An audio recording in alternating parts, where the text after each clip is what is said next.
안녕하세요 유튜브 시청자 여러분, 제자르입니다.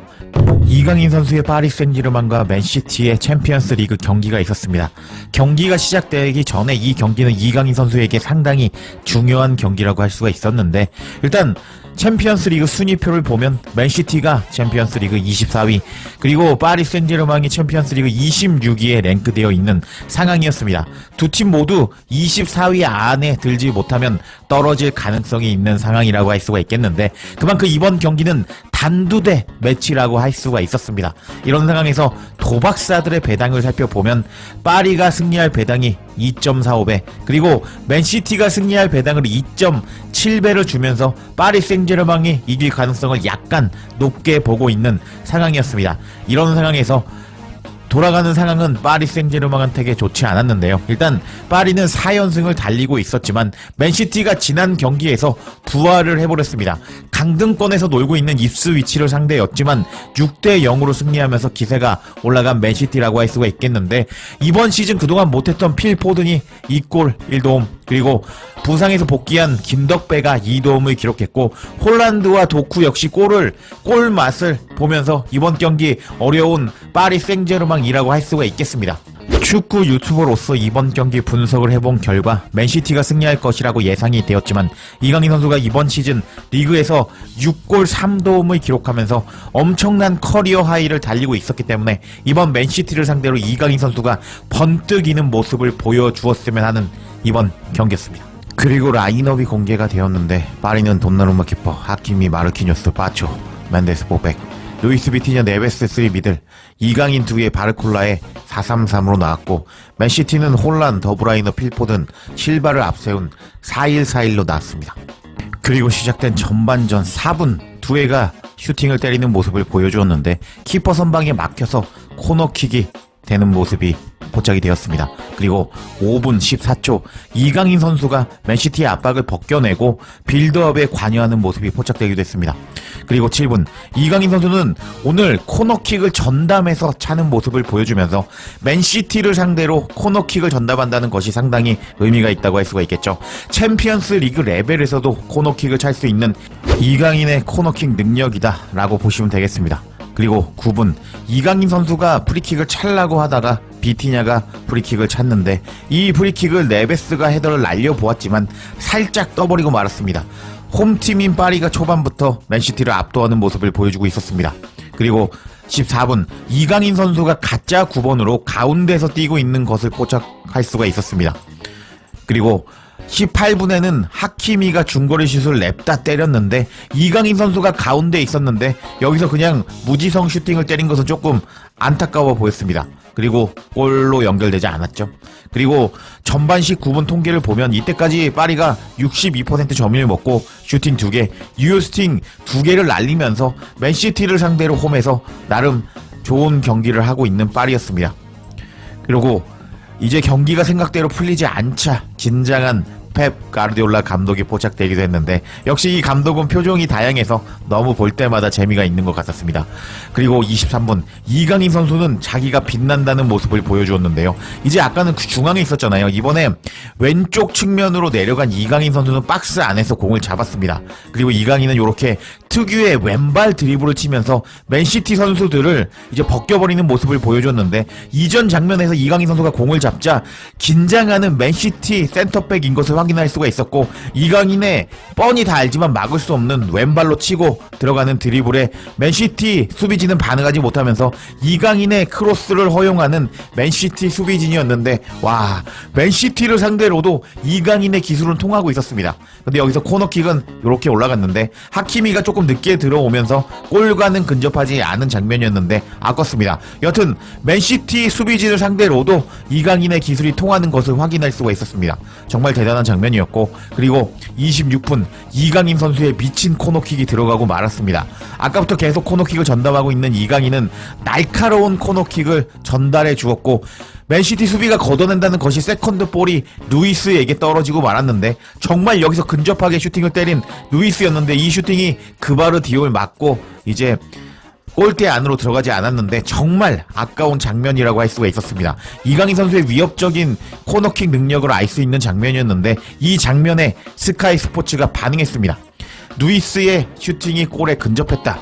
디아스가 이강인의 코너킥을 접촉으로 따냈지만 정확히 걷어내지 못했고 그 공이 루이스에게 6야드 떨어진 곳에서 완벽하게 떨어졌지만 그바르디올이 골 라인으로 달려가서 골을 막아냈다. 훌륭한 수비였다 하면서 이강인 선수의 위협적인 코너킥을 디아스가 걷어내지 못했고 세컨드 볼을 루이스가 슛을 때린 것을 그바르디올이 막았다 하면서 이강인의 위협적인 코너킥 상황을 묘사하는 스카이 스포츠였습니다. 그리고 오늘 해설로 나온 데니 밀스는 파리는 맨시티 박스 안에서 슈팅을 6개, 7개를 때리고 있다.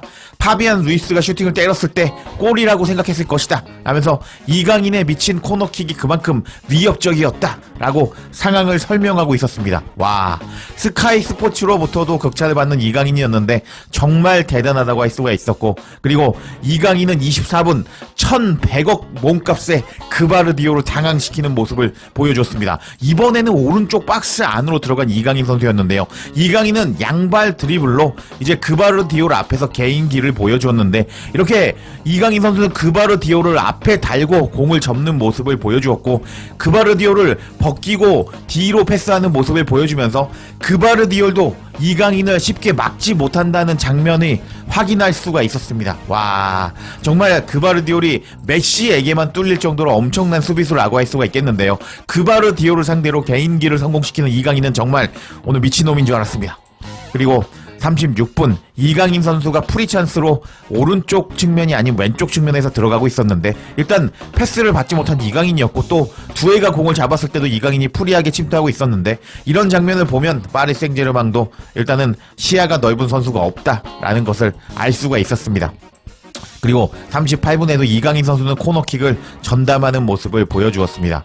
그리고 39분 더 브라이너가 왼쪽에서 크로스를 올렸는데 이강인 선수가 여기까지 내려와서 크로스를 막으면서 코너킥을 만들어 버렸는데, 이강인의 활동 반경은 오늘 미친 것 같았습니다. 그리고 이강인은 44분 엄청난 기점 패스를 뿌려줬습니다. 이강인은 멘데스와 원투 패스를 주고받으면서 이제 공간으로 들어가는 정확한 기점 패스를 넣어주었습니다. 그리고 멘데스가 이 공을 받았고 이제 컷백을 주었고 이게 하키미에게 연결이 되면서 이제 슈팅이 골대 안으로 들어가 버렸는데, 이게 이강인이 기점 패스를 넣어줄 때 살짝 멘데스가 앞에 있으면서 옵사이드 처리가 되어버리고 말았습니다. 와, 너무 아까운 장면이라고 할 수가 있겠는데요. 또 스카이 스포츠는 이 장면에 반응하였습니다. 맨시티의 오프사이드 라인은 거의 정확했다. 멘데스는 아칸지 뒤로 돌아 들어갔는데 그의 무릎이 옵사이드에 잡히고 말았다. 하키미가 골을 넣었지만 옵사이드였고 VAR로 인해서 파리의 축하 행사는 조기 종료되었다. 맨시티는 살아남았다 라면서 이강인의 기점 패스 상황에 대해서 코멘트하는 스카이 스포츠였고, 또 오늘 해설로 나온 데니 밀스는 옵사이드는 몇 인치가 채 안 되었다. 맨시티는 정말 운이 좋았다. 파리 생제르맹에 의해서 찍힐 뻔했다 라면서, 그리고 시작된 후반전 이강인을 빼고 덴벨레를 투입하는 엔리케 감독이었는데 전반에 잘했고 제일 빛났던 이강인을 뺀 선택은 미친 것 같았습니다. 그리고 49분 오른쪽 측면이 붕괴가 되었고 튀어나온 세컨드 볼을 그릴리시가 밀어넣으면서 1대0으로 끌려가는 파리였습니다. 그리고 53분 이번에는 혼란이 박스 안에서 골을 넣으면서 2대0으로 끌려가는 파리였습니다. 하지만 파리도 당하고만 있지 않았습니다. 56분 바르콜라의 도움을 받은 덴벨레의 골이 나오면서 2대1이 되었고, 두회의 슈팅이 골대 맞고 나온 세컨드 볼을 바르콜라가 밀어넣으면서 60분 동점을 만든 파리였는데 간만에 재미있는 챔피언스 리그 경기였습니다. 그리고 74분 통계를 보면 후반에 슈팅 12개를 날리면서 맹공격을 하고 있는 파리인 것을 알 수가 있었고, 생각대로 경기가 풀리지 않자 불안해하는 맨시티 감독이 포착되기도 했습니다. 그리고 그 불안한 표정이 현실이 되고 말았습니다. 79분 프리킥 상황에서 비티냐의 프리킥을 레베스가 헤더로 밀어넣으면서 3대2로 역전해버린 파리였는데 오늘 경기 너무 재미있었습니다. 그렇게 승기를 잡은 파리는 그대로 경기를 승리할 수가 있었습니다. 오늘 이강인은 전반에 미친 기점 패스와 코너킥을 보여주면서 프리미어 리그에서도 통한다는 것을 보여주었고, 박스 안에서 맨시티 수비진을 개인기로 농락하는 모습을 보여주면서 프리미어 리그에서도 충분히 통한다는 것을 보여주었는데요. 이런 이강인 선수가 프리미어 리그로 이적하기를 기원하며 영상 마치겠습니다. 제자르의 영상 놓치지 않도록 알림 설정해 주실 것을 부탁드리며 영상 마치겠습니다. 구독과 좋아요, 댓글은 사랑입니다. 감사합니다.